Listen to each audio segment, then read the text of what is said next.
filled with excitement, fun, and is beyond limits. But the question is, are you ready to jump?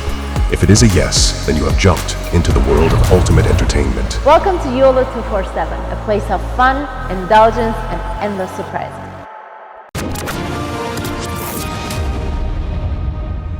Dutch member of parliament हैं और इस बार भारी अक्सरियत से वो सामने आए। कहा जा सकता है कि हो ना हो वो प्रधानमंत्री बन सकते हैं नेदरलैंड्स के। चांसेस बहुत ब्राइट हैं कि गर्ट विल्डर्स नेदरलैंड्स के बन जाएंगे प्रधानमंत्री। गर्ट विल्डर्स को मारने के लिए दो पाकिस्तानियों ने साजिश रची।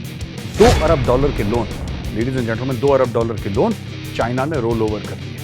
अब इनको फिर से 6 महीने के लिए काम करने की कोई आवश्यकता नहीं है। काम करने से वैसे ये लोग कतराते हैं पाकिस्तान को लोन चाहिए। पाकिस्तान डिफॉल्ट के दहाने पर खड़ा हुआ है। तब इतनी बार IMF से लोन लिया, क्या पाकिस्तान को कुछ फर्क पड़ा?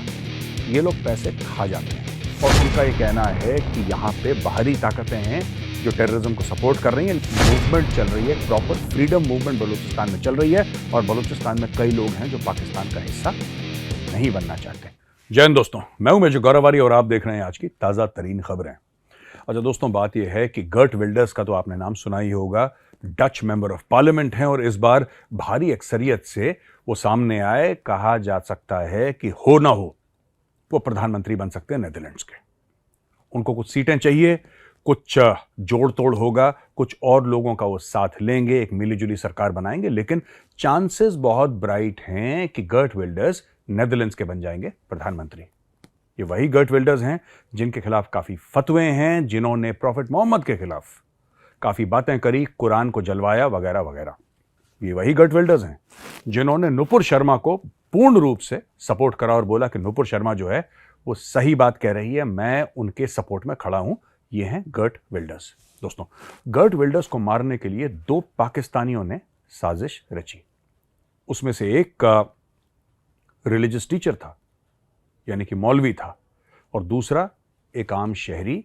दोनों ने मिलकर साजिश करी कि वो गर्ट विल्डर्स को मारे। गर्ट विल्डर्स को प्रूफ मिल गया और गर्ट विल्डर्स ने सोशल मीडिया पे वो प्रूफ पोस्ट कर दी। पोस्ट करने के बाद काफी हो हल्ला हुआ और धीरे धीरे फिर उसके बाद प्रूफ इकट्ठा करना शुरू करा। जो नेदरलैंड्स का जुडिशियल सिस्टम था उसने, लॉ एनफोर्समेंट एजेंसी थी उसने, और अब इन्होंने एक फॉर्मल, क्योंकि डिप्लोमेटिक इनके कनेक्ट्स हैं पाकिस्तान के साथ, they are diplomatically aligned, they have their embassy in Islamabad, और पाकिस्तान का वहां पे उस साइड ऑफ यूरोप में एक एम्बेसी है।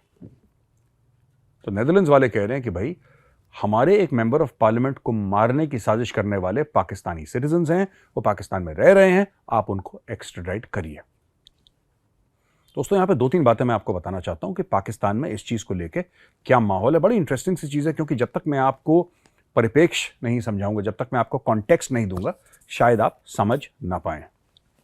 पाकिस्तान में एक पॉलिटिकल पार्टी है जिसका नाम है तहरीक लब्बैक या रसूल अल्लाह पाकिस्तान।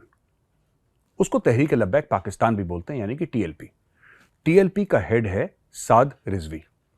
साद रिजवी खादिम हुसैन रिजवी का बेटा है। खादिम हुसैन रिजवी साहब की डेथ हो गई।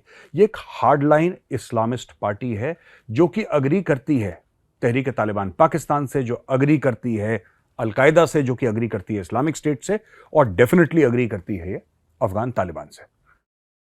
तहरीक लब्बैक पाकिस्तान का एक मूल मंत्र है, और मूल मंत्र ये है कि जब भी दुनिया भर में कहीं भी कोई इनको इंसल्ट टू इस्लाम, हिंदी में आप इसको ईशनंदा कह सकते हैं और अंग्रेजी में इसको ब्लास्फेमी कहते हैं, चाहे कुरान शरीफ के लिए हो, चाहे प्रॉफेट मोहम्मद के लिए हो, चाहे इस्लाम के लिए हो, तो ये लोग खड़े हो जाते हैं।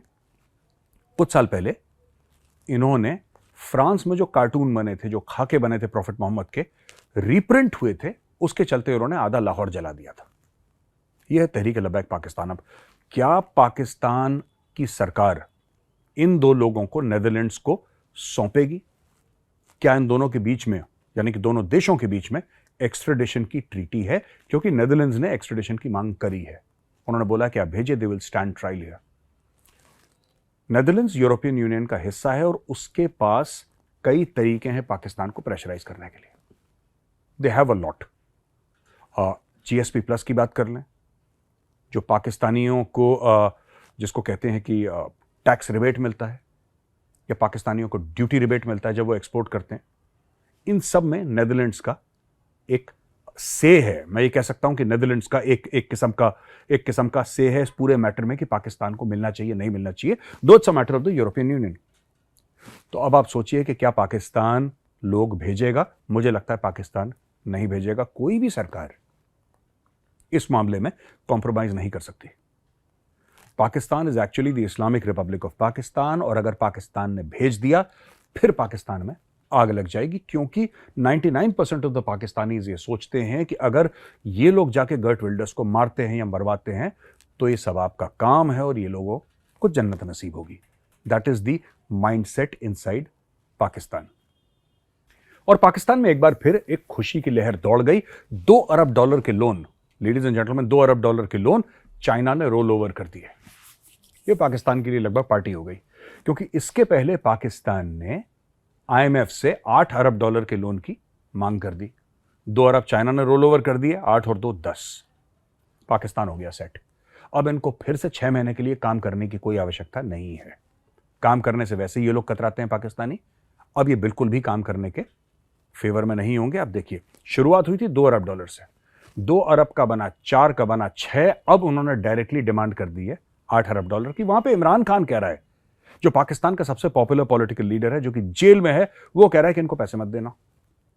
देखिए, इसमें भी 2 रुख हैं और दोनों रुख मैं आपको समझाना चाहता हूं। 2 दिशाएं हैं इसमें।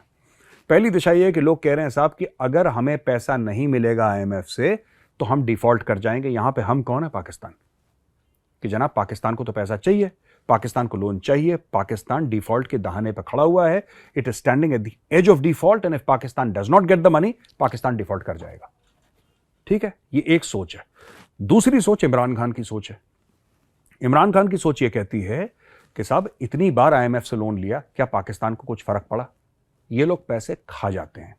इमरान खान का यह कहना है कि किसको अधिकार है IMF से बात करने का, किसको अधिकार है IMF से लोन लेने का? यह अधिकार उसी का है जिसको लोगों का मैंडेट है, और जिनके पास लोगों का मैंडेट नहीं है वो किस तरीके से IMF से लोन ले सकते हैं? और फिर ये चाहते हैं कि लोग वही लोन को वापस करें, क्योंकि शहबाज शरीफ अगर लोन लेते हैं या काकड़ साहब, जो उनके केयरटेकर प्राइम मिनिस्टर हैं, वो लोन लेते हैं, तो क्या यह बात सही है कि वो लोग लोन वापस करेंगे? लोन तो आवाम वापस करेगी, लोन तो पब्लिक वापस करेगी, क्योंकि पब्लिक टैक्स देती है। तो ये इमरान खान का एक मौजू है, एक उसका नैरेटिव है। और दोस्तों, आखिरी खबर यह है कि अनवारुल हक काकड़, केयरटेकर ऑफ प्राइम मिनिस्टर, ने साफ सीधी बात बोल दी है। पहली बार आई थिंक इतने बड़े लीडर ने यह साफ एडमिट कराया है कि एक सेसेशनिस्ट मूवमेंट बलूचिस्तान में चल रही है। काकड़ साहब पठान हैं, लेकिन रहने वाले बलूचिस्तान के, ही फ्रॉम बलूचिस्तान। आपको पता ही होगा कि बलूचिस्तान में जो बलोच हैं वो माइनॉरिटी में, और वहां पे पश्तून ज्यादा हैं as compare to Baloch, and he is a Pashtun from Balochistan. और उनका यह कहना है कि यहां पे बाहरी ताकतें हैं जो टेररिज्म को सपोर्ट कर रही हैं, लेकिन वो ये भी मानते हैं कि एक प्रॉपर मूवमेंट चल रही है, एक प्रॉपर फ्रीडम मूवमेंट बलूचिस्तान में चल रही है, और बलूचिस्तान में कई लोग हैं जो पाकिस्तान का हिस्सा नहीं बनना चाहते। दोस्तों, यहां पे मेरा आज का वीडियो होता है खत्म। मैं कल फिर हाजिर हूंगा एक नए वीडियो के साथ। तब तक के लिए जय हिंद।